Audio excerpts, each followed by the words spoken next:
Salam persaudaraan.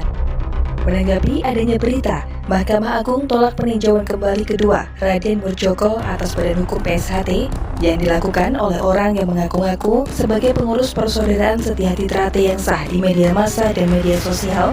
Maka bersama ini pengurus pusat persaudaraan Setia-Hati Trate menyatakan 1.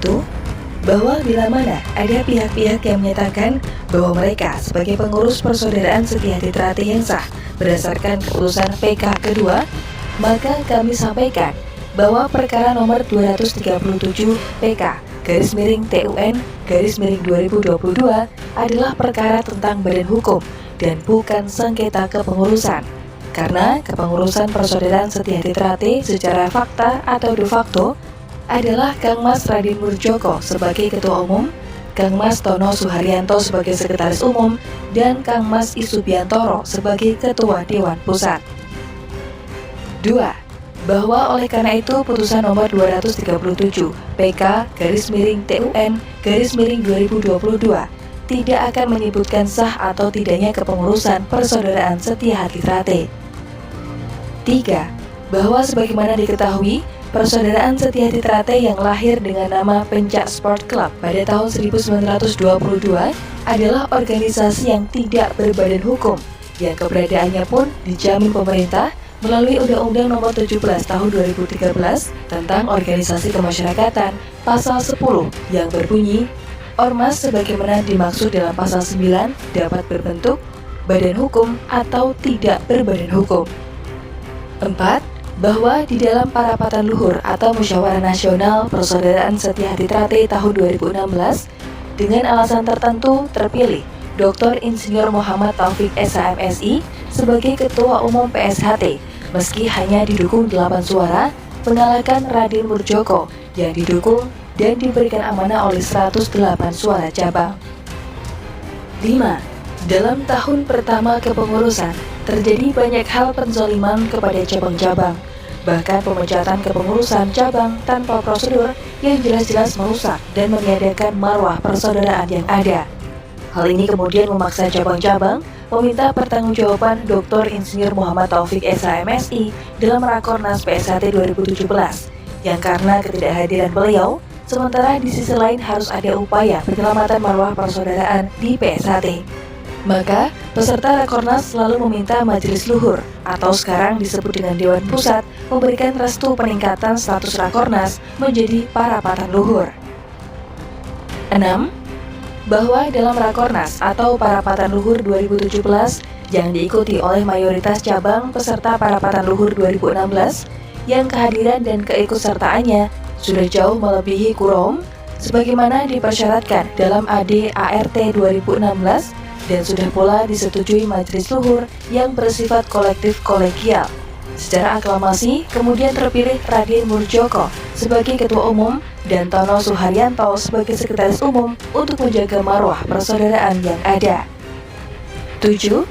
Bahwa dikarenakan tidak menerima hasil Rakornas atau Parapatan Luhur 2017 tersebut, maka Dr. Insinyur Muhammad Taufik SHMSI meski sudah tidak menjabat sebagai Ketua Umum PSHT, lalu diam-diam mendaftarkan badan hukum PSHT dengan melakukan rekayasa persyaratan sebagaimana disebutkan di dalam Undang-Undang Nomor 17 Tahun 2013 tentang Organisasi Kemasyarakatan, yaitu rekayasa syarat surat keterangan domisili dan pernyataan tidak dalam sengketa.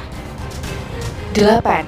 Bahwa atas munculnya pengesahan badan hukum PSHT yang didaftarkan oleh Dr. Insinyur Muhammad Taufik SHMSI, di mana yang bersangkutan sudah tidak menjabat sebagai Ketua PSHT, sehingga tidak memiliki kewenangan dan kualitas untuk itu, membuat Kang Mas Raden Murdjoko menggugat pembatalan badan hukum tersebut melalui Pengadilan Tata Usaha Negara PT UN Jakarta. 9. Bahwa di dalam persidangan PT UN Jakarta dihadirkan saksi Lurah Nambangan Kidul Sumarno Esos yang menyatakan tidak pernah mengeluarkan surat keterangan domisili bagi perkumpulan yang diketuai oleh Dr. Insinyur Muhammad Taufik SHMSI. Dan berdasarkan hal ini, sudah pasti Dr. Insinyur Muhammad Taufik SHMSI melanggar prinsip ajaran kejujuran dalam persaudaraan Setia-Hati Trate. 10. Bahwa dikarenakan cacat yuridis formil dan secara fakta, Dr. Insinyur Muhammad Taufik SH.MSI sudah dinonaktifkan dari kedudukan sebagai Ketua Umum PSHT, maka PT UN dan Mahkamah Agung membatalkan pengesahan Badan Hukum PSHT dengan Ketua Dr. Insinyur Muhammad Taufik SH.MSI. 11. Bahwa di dalam proses peninjauan kembali yang diajukan dan dimenangkan Dr. Insinyur Muhammad Taufik SH.MSI, novum atau bukti baru yang diajukan pun tetap tidak menyertakan surat keterangan domisili dari Kelurahan Nambangan Kidul, di mana artinya persyaratan pendirian badan hukum tetap cacat yuridis formil. 12. Bahwa selain itu dipandang ada kekhilafan di dalam pertimbangan hakim dalam putusan PK menjadikan alasan untuk diajukan PK kedua. 13. Bahwa dengan adanya putusan PK kedua juga ditolak, sambil menunggu salinan putusan PK kedua diterima, maka pengurus pusat PSHT akan mempelajari guna mengambil langkah-langkah hukum yang harus dilakukan oleh pengurus pusat melalui LHA. Dan untuk itu, dihimbau kepada seluruh warga PSHT untuk tidak terprovokasi dengan pemberitaan terkait hal tersebut. Ilmu setia hati adalah ilmu jujur kepada hati nurani. Oleh karena itu, pengurus pusat Persaudaraan Setia Hati Ternate tetap berkomitmen untuk menjaga marwah kejujuran guna tegaknya persaudaraan di Persaudaraan Setia Hati Ternate. Salam persaudaraan, Madiun 4 Desember 2023, Biro Humas Persaudaraan Setia Hati Ternate. Jadi untuk hasil PK kedua ini, sekali lagi saya tegaskan bahwa tidak akan berdampak dari kepengurusan yang ada. Karena apa? Karena perkara itu hanya sengketa terkait pemegang badan hukum, bukan kepengurusannya, ya.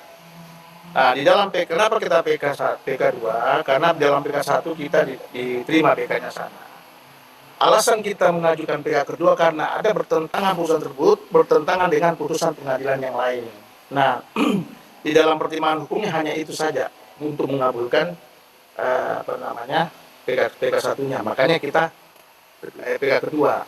Apa yang yang tidak sesuai, yang bertentangan dengan putusan pengadilan yang lain itu terkait merek. Merek itu putusan pengadilan merek sampai di tingkat kasasi pun di sini yang menang kan, diputuskan bahwa penggugat dalam hal ini Pak Taufik tidak berhasil untuk mempertahankan dalilnya dan gugatannya ditolak. Tetapi dalam pertimbangan hukum Hakim Agung PK ini mengatakan bahwa PK ini sangat beralasan karena berkesesuaian dengan putusan merek yang dimaksud, gitu loh. Makanya inilah yang kita katakan pertentangan. Tidak ada pertimbangan lain apa yang mengatakan bahwa yang sah pengurusnya adalah Pak Taufik, tidak ada. Juga harus dibatalkan punyanya badan hukumnya Pak Mukyoko, juga tidak ada itu.